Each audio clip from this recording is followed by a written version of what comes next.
At this time, the people have an opportunity to present a rebuttal argument. Mr. Walgan. Thank you, Your Honor. Thank you.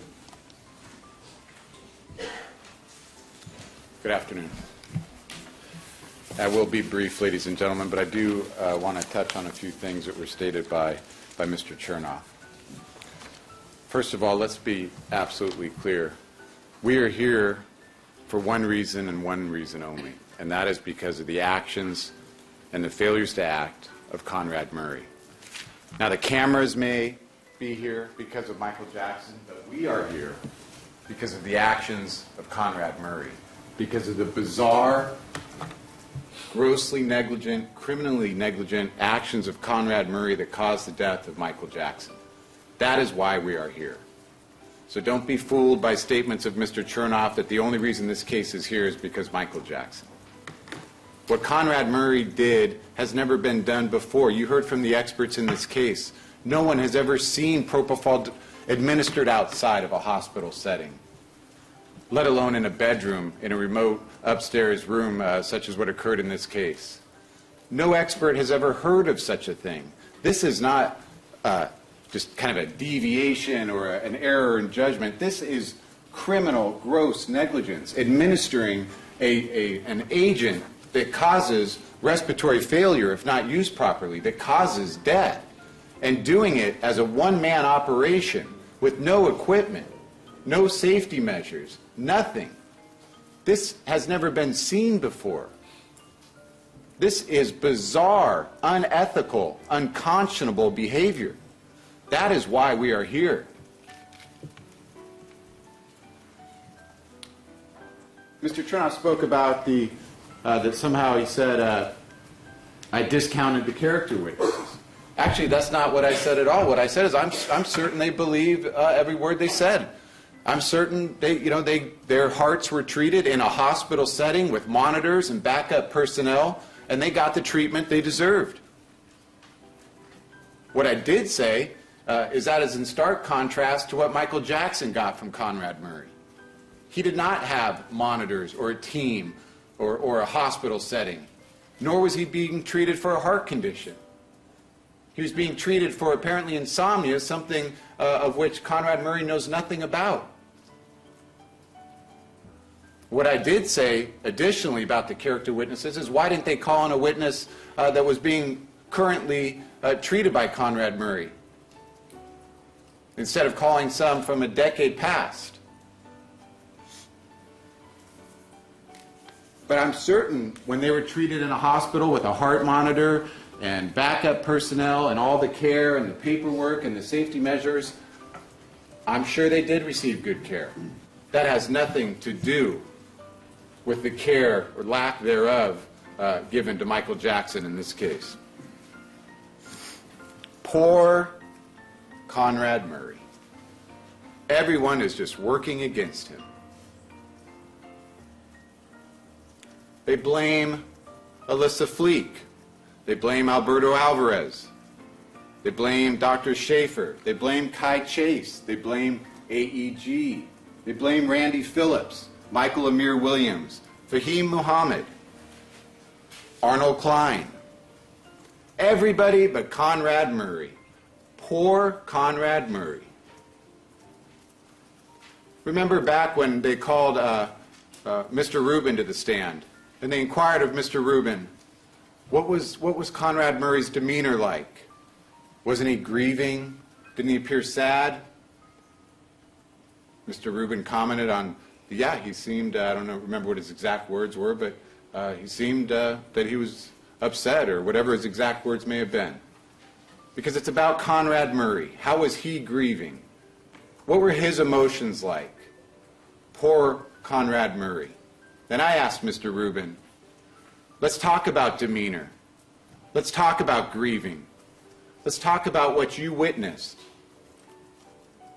When Dr. Cooper was seen going into a room to talk to Michael's mother, Mrs. Jackson, and Mr. Rubin had to sit outside and hear the crying and grieving of a mother who just lost her son. But poor Conrad Murray, what was his emotional state? I'm certain he was grieving. He's responsible for taking the life of a man through his gross negligence. So Michael Jackson's to blame. Alberto Alvarez is lying. Alyssa Fleek apparently is lying. Steve Schaefer is a cop. Kai Chase failed to apparently, I don't know what, get security, or how this falls on her, I don't know. You have a medical doctor in the house who cares so little that he has not called 911, and defense counsel has the nerve to get up here and blame the chef in the kitchen, that she is somehow responsible. If allowed more time to argue, I'm certain they would figure out a way to blame it on Michael's son, Prince.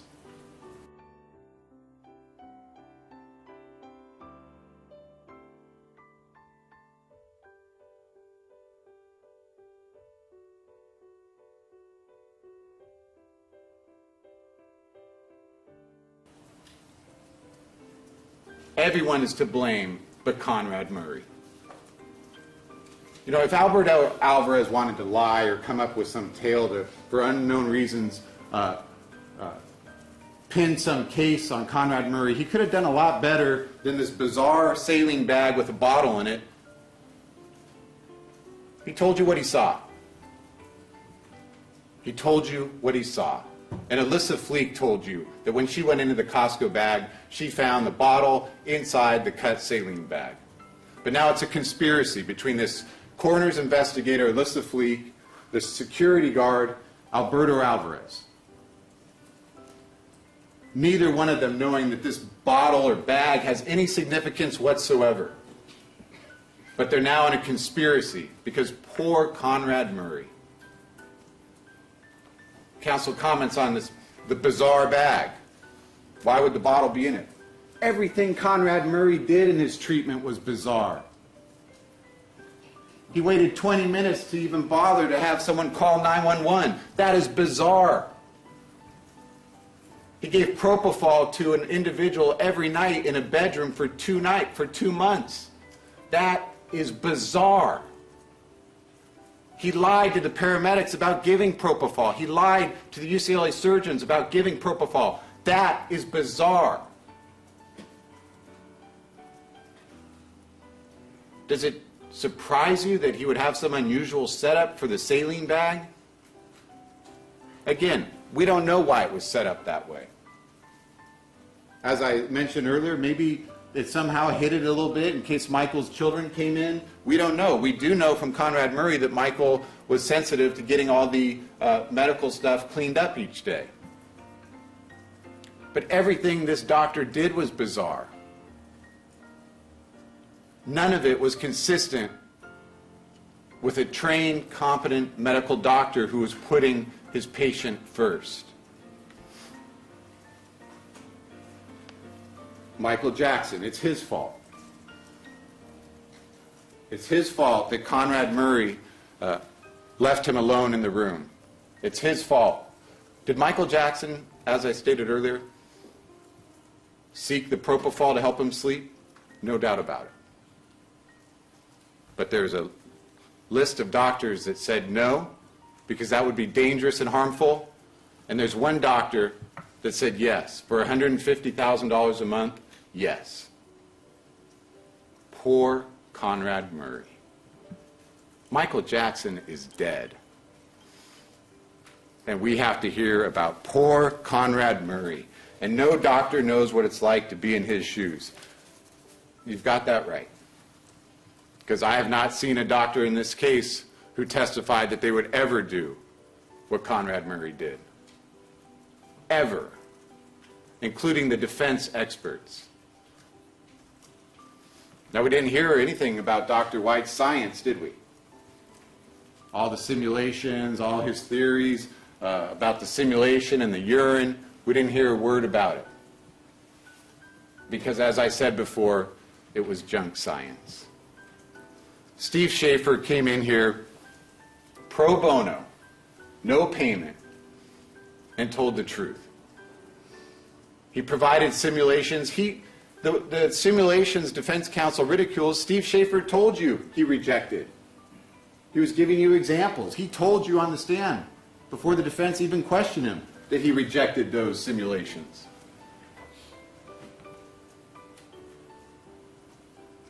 The oral lorazepam.